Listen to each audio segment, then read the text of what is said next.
Today I am going to discuss a question which is from the chapter EMI, where there is a vertical rail track. You can see there is a vertical rail track which is considered a zero resistance wire.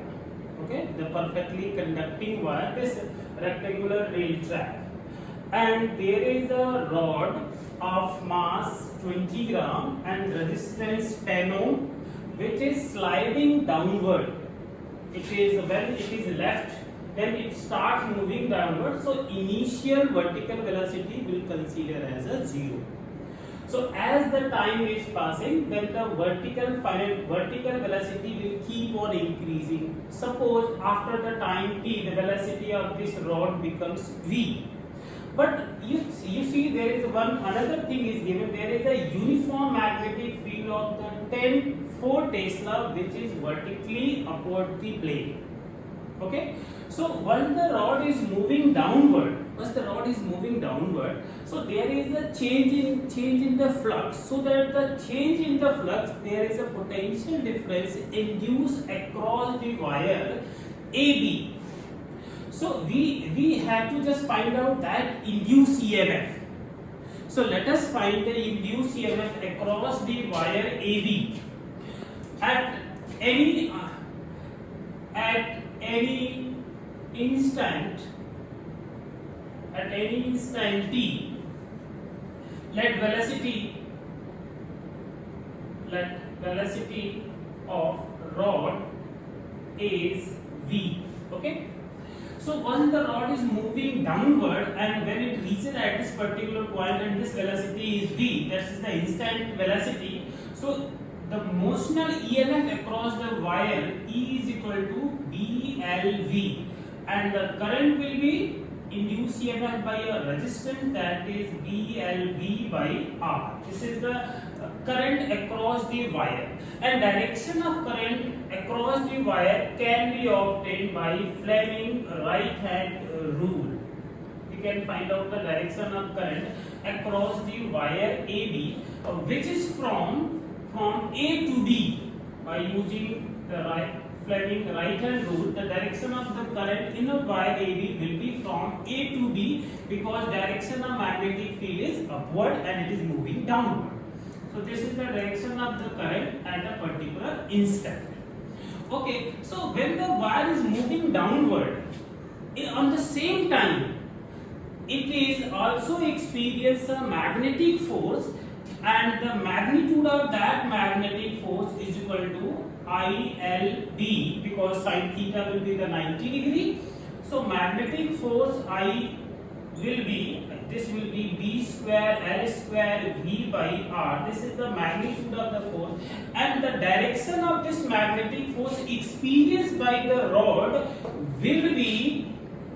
can be obtained by Fleming left hand rule, which is vertically upward.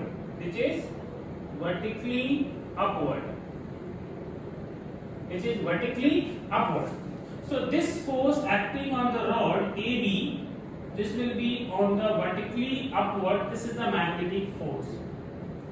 On the same time, weight of the rod is also working, which is vertically downward, and the velocity at this instant we assume to be what? The velocity of the rod at this particular we assume to be v. So the net force acting on the rod will be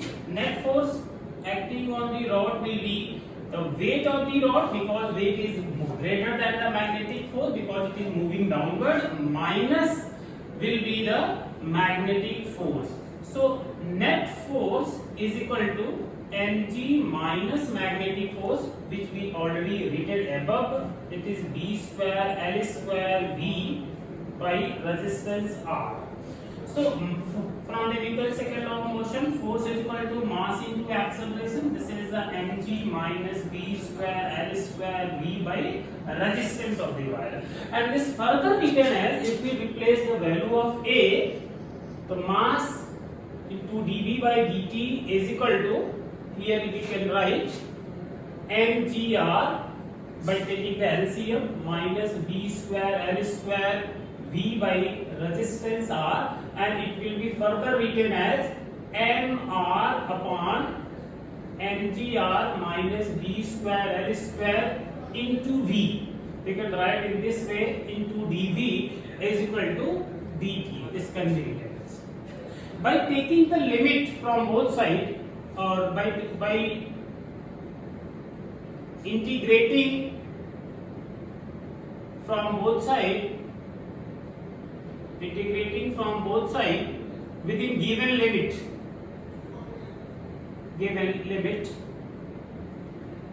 here will be mr upon mgr minus b square l square v integral dv, and this will be on the other side, this is the dt. When the time is 0, the initial speed was 0. When the time is t, the initial speed or final speed was v. So once we get it integrate, this is the mr ln mgr minus b square l square v by differential of this coefficient, which will be the minus b square l square. This is the differential part of this, because mgr is a constant, so the other term will be the minus b square l square. And by taking the upper limit, lower to upper limit on the other side, it will becomes t.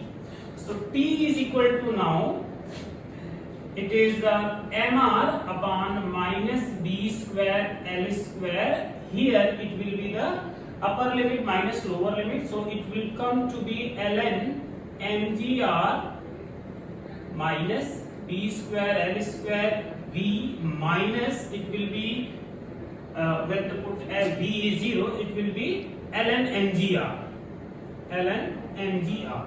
Okay, so we know that relation of this, so it will be the minus b square l square upon into t upon m into r, and this is further written as, this will be the ln and mgr minus b square l square v by mgr. It can be written like this. Okay, so further we can write by taking the anti-log from both sides, e power minus b square l square into t by mr is equal to, this will be the 1 minus b square l square v by mgr. By this calculation, we can find out the value of v at a particular time t, which will be b square l square v by mgr. On the other side, 1 minus e minus b square l square into t by mr. Okay, so we can write it again. This is the mgr upon b square l square bracket e 1 minus e minus b square l square into t by mr. This is the value. Now if we put the following data here in this question, so we will observing here by putting all the calculating value. So just like to put the value of m 0.2, because in gram it will be in kg, and g is 10, r is also given 10, and this is the 16 square of 4, and this is the square of 0.25 meter. This is 0.0625, and this will be 1 minus e minus again 60 into 0.0625 into time.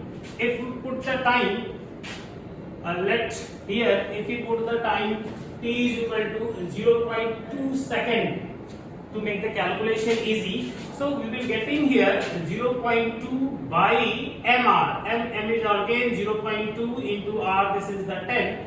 So this calculation will be, the denominator becomes 1 and numerator becomes 2, and this is 1 minus e minus 1. Chunki in question mentioned this is equal to 0.4, so v is equal to 2 into 1 minus 0.4, and this is equal to 2 into 0.6, and this is equal to 1.2 meter per second. So finally we can calculate the velocity of this rod after the time t is equal to 0.2 second, and as the time is increasing, this velocity will keep on changing. So if you find out the what is the potential difference and current in this rod at this particular time, that is first I want to find out the induced EMF, that is BLV. So this will be 4 and this is the 0.25, that will be the 1, and this is the 1.2. The final answer will be the 1.2 volt. And if we try to get the current, so current will be the 1.2 by resistance, the current will be the 0.12 ampere. This is the current in this wire. And if you talk about the force, in this time magnetic force, so this will be the ILB, and that will becomes 0.12 into 0.25 into 4. Again this will be this magnetic force, again this will be equal to, that is a 0.12 Newton. And third thing we want to calculate here, heat loss across the wire. Heat loss, this will be the I square into R, and this is the I is 0.0, this is the 0.12 square into resistance 10, and this is the 144 by 1000, that is the 0.014 into 10, and that will come to the 0.144 joule. This is the heat loss across the wire. Okay, so these things are calculated at this particular instant, and one is the last very important point we can calculate here.